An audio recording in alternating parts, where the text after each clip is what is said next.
This lecture is on the theme of the church and civil society. Now, when I use the phrase civil society in English, this can mean a variety of different things. What we mean by it here is the idea that within society there are a range of intermediate institutions that stand between the government and the individual. What this means is that the government does not have direct authority in all areas of life. There are other institutions that can operate in a kind of autonomous way and thus can shield the individual from the full force of the government stretching its hands into, well, everything, into all areas of life. This is a development that only occurs with the rise of Christianity. And to understand this, we need to go back to the Roman Empire. So within the Roman Empire, Rome was a society that was governed by laws principally passed by the Senate, but also with the emperor as a key figure in all of this. In fact, during the days of the empire, the Senate really was reduced to very, very little power, and authority really devolved on him. The effective creed of the Roman Empire is that Caesar is Lord. And what that meant is that Caesar had authority over pretty much everything in society. While the authority of the gods in their own particular spheres was recognized, even here Caesar played a role. If, for example, there were conflicts within one of the religious bodies, let's say the priests of Jupiter, it was Caesar's job to step in and mediate to resolve the dispute. So even in areas of religion, Caesar's authority extends. Now, the one exception, more or less, to this was the family.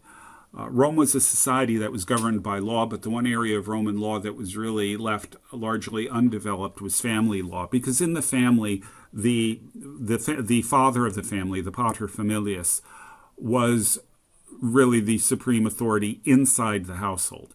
Once you move past the household, though, it's Caesar. Now, when Christianity came along, the most basic creed in Christianity is the statement, Jesus is Lord. And if you say Jesus is Lord, the implication is pretty clear that Caesar is not. And this is, in fact, what is going to get the early church in trouble with the Roman Empire. Christians were clear that we were to give to Caesar the things that are Caesar's. This is what Jesus tells us to do. We should give to Caesar the things that are Caesar's, but we don't give Caesar the things that are God's. And further, God is the one who determines which is which. So the early church was more than happy to obey Roman law insofar as it did not violate their primary responsibility to God. And what that meant is that they could not burn a pinch of incense to the statue of the emperor to demonstrate their loyalty to him, because burning incense is a religious act. Even though in a lot of ways, in political terms, this would be sort of like singing the national anthem or saluting the flag or whatever, it is a mark in the Roman Empire of loyalty. It was done as a religious rite, and therefore Christians could not participate. Further, they could not say Caesar is Lord. They said Jesus is Lord, and we give him our first allegiance. And as a result, the early church was persecuted, as we all know. The interesting thing here is, although it was cast in terms of religion, sovereignty and authority in Rome was intimately tied to religion. And so the Christian refusal to engage in a religious ritual also meant that they were seen as political traitors or anarchists. Atheists, variety of terms were used for them. Now, this changes with the Edict of Milan in 313 AD, promulgated by the Emperor Constantine. Constantine earlier had a Christian, a man named Lactantius, as the tutor for his children. And Lactantius followed the example of many other early Christian writers in making a case for religious liberty that said that if worship is compelled, it will not be acceptable to the gods. The only worship that is acceptable to God is worship that is offered freely. And as a result, the state could not and should not try to impose religion on society. It is an argument for religious liberty. And thus, when Constantine issued the Edict of Milan, he actually used language from Lactantius's Divine Institutes to declare religious liberty inside the empire. That is to say that with only restrictions like no human sacrifice, all religions were acceptable. People were free to follow the dictates of their conscience. And what this meant is specifically Christianity was now decriminalized. Christians were free to practice their religion and would not be compelled to engage in religious acts of any sort that violated their religious beliefs. But the same would also be true of other religions as well. So the Edict of Milan is regularly misunderstood as establishing Christianity as the official religion of the Roman Empire. It didn't do that. That would happen later under Theodosius I. Or it's described as legalizing Christianity. That's only partly true. It had the effect of doing that. But what it was really about was this broader question of religious liberty. Now, once this happens, it sets an important precedent. What it says is that the church is separate from the state. The church is independent of the state. Because, you see, Christianity existed for nearly 300 years as an illegal, persecuted minority religion. In fact, it's about the only major world religion that arose without state support. The fact that it existed, that the church existed even in the face of hostility from the government, means that the church and the government are two separate things. And what this means is that the state, Caesar, can no longer claim control over everything. He cannot claim authority over everything. He is not the authority in matters of religion. Now, the fact is that the question of the proper division of power between church and state is going to be a problem from this point on in Western history. But nonetheless, the basic precedent that the church and state are independent of each other is now set. But here's the thing. If there is one area that is not under state authority, if there's something that the state is not in control of, then that creates the possibility that there would be other somethings out there that the state would not have authority over. In other words, this opens the door to not only the church, but other non-state institutions that can develop and create these kinds of mediating institutions that I mentioned before that are part of what we mean by civil society. Now, we see this happening, first of all, with the church. The church itself is independent of the state. That's clear.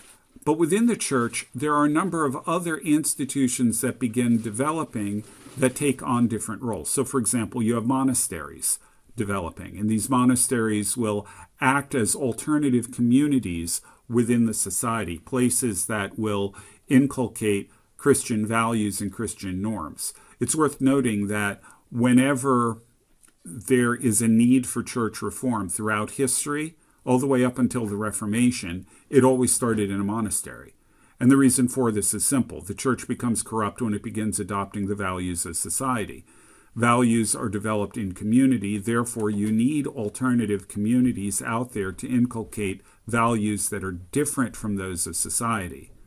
And those were the monasteries. And so every major reform movement in every branch of Christianity starts in monasteries, up to and including the Reformation. After the Reformation, you see reform movements beginning in intentional communities of different sorts, like the Methodist societies in Britain during the Evangelical Awakening there. So you begin developing these monasteries. The monasteries will also be involved in a variety of charitable functions. So, for example, hospitals. Frequently, hospitals will start in monasteries and get spun off from them, or churches themselves will start hospitals. Care of poor. Again, the churches and the monasteries are engaged in giving alms, giving charity to the poor. In fact, the first charitable institutions in human history anywhere are started by Christian churches. These include the hospitals. They include organizations that are set up to feed the poor and so on. So these, again, are things that are there as institutions that are separate from the government, but that are performing essential social functions in taking care of people in need.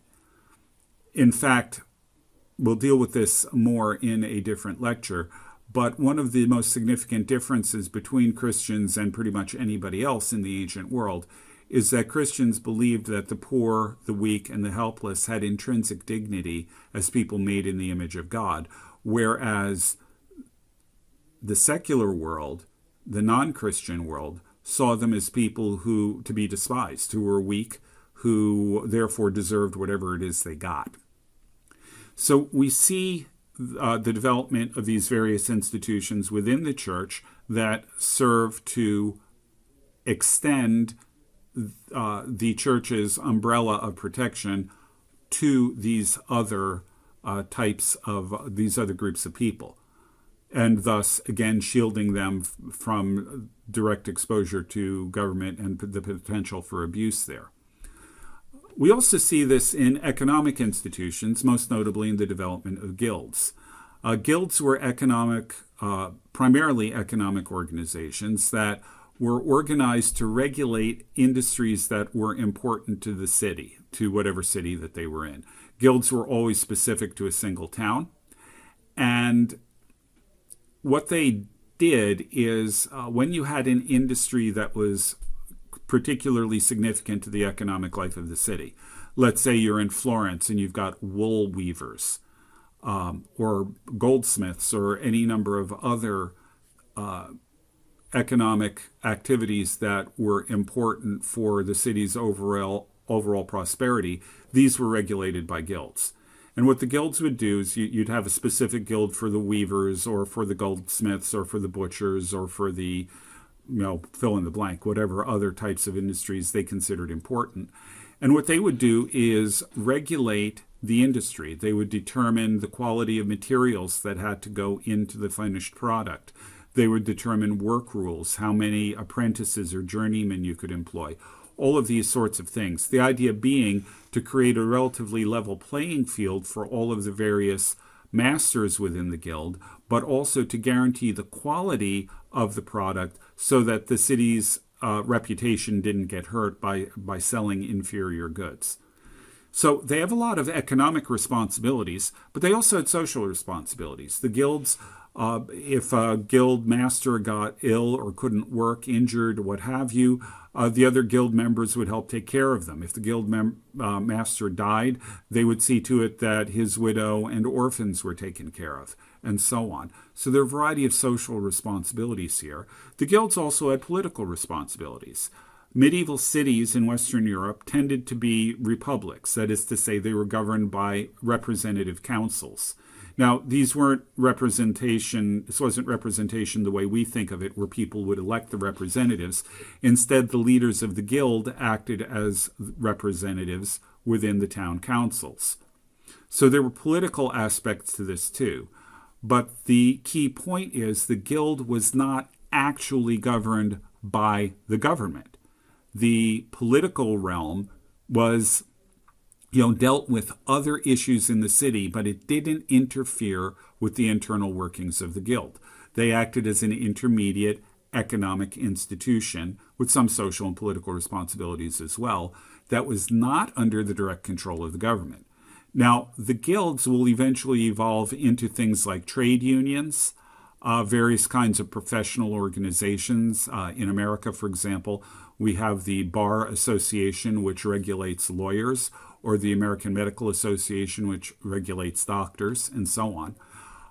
These are also outgrowths of guilds, as are various types of other business organizations, consortia, things like that. These all grow out of the guilds, and their purpose is to regulate the industry apart from the government, so that the government doesn't have to step in and tell them what to do and how to do it. It serves to shield its members from the direct authority of the state. Now, there are other mediating institutions as well. There are schools. In Western Europe, schools were primarily centered initially in monasteries after the Roman Empire collapsed. Monastic schools would continue, but as you get a burst of urbanization in about the 11th century, education begins moving to the towns in the cathedrals. And so, again, the church is continuing to be involved in education here. But then the cathedral schools, when things got sufficiently complex in terms of the responsibilities of the bishop at the cathedral, as well as the staff at the cathedral, when there's growing demand for credentials for government and so on, the cathedrals spun off their schools and created universities. And along with these institutions of higher education, you see the development of independent urban schools. These are not necessarily connected to the church, but nonetheless, they're there to provide basic education to people, to prepare them for university or to prepare them for other careers that need this. And again, these are not run by the state.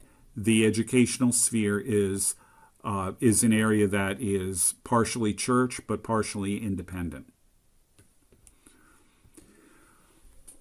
We also see the development of things called confraternities. Confraternities are lay organizations, that is to say, they are not connected to the clergy. The clergy are not directly involved in them in any way. Nonetheless, they are religious in intent, and the goal here of the confraternity is typically to perform some kind of charitable function. Sometimes they're more specifically religious, but overall, most of them are really heavily involved in charity. And what that charitable function is will vary from confraternity to confraternity. In some cases, it may be feeding the poor. In some cases, it may be providing dowries for poor girls so that they can get married. It might be taking care of the sick. It could be any number of these kinds of charitable functions. And these were voluntary organizations that typically upper-class people would join, people with a certain amount of wealth and prestige. They would join these in an effort to do good to the community. And once again, these confraternities are not under state control. They're heavily influenced by the church. There are clergy that act as advisors, confessors, and so on, but they're actually independent of the church as well. Now, these will ultimately evolve into various kinds of charitable organizations, into service organizations, fraternal organizations. A variety of different sorts of things come out of these. And frankly, this is also the origin, ultimately, of a lot of the types of non-governmental organizations, NGOs, that you see in the world today. These really evolve out of these confraternities with this goal of performing some sort of essential function in society that was not being performed elsewhere. Now, in civil society today, what we can say is that there are essentially three levels that we need to deal with. One of them is the government, of course, and one of them is the individual. But in between, we have these various non-governmental mediating institutions. And I've listed a number of them here. You've got the church, for example. There are various business and labor organizations out there, unions and professional associations, that sort of thing. There are various service organizations or charitable organizations that exist to meet needs within the community. There are schools, and there's the family. The family itself is, in a sense, a mediating institution between the government and the individual. And society, frankly, functions best. You are far less likely to fall into a situation of tyranny or totalitarianism if you have this range of mediating institutions in place. Now, it's worth noting that as we've gone through these, it's worth noting that not only is the church the first of them, but it's also worth noting how many of them the church is involved in. To some extent, there's a little bit of involvement in guilds, but they're certainly right there with the service organizations and the confraternities. They're right there with the schools. So the church and Christianity served as an incubator to create many of these types of intermediate institutions. Now, the reason this is so important, as I said a moment ago, is it provides something of a shield against totalitarianism. Now, the norm throughout history is totalitarian governments, or at least governments that aspired to totalitarianism. In these governments, in these societies, the government has authority over all of life, much like what we saw with the Roman Empire.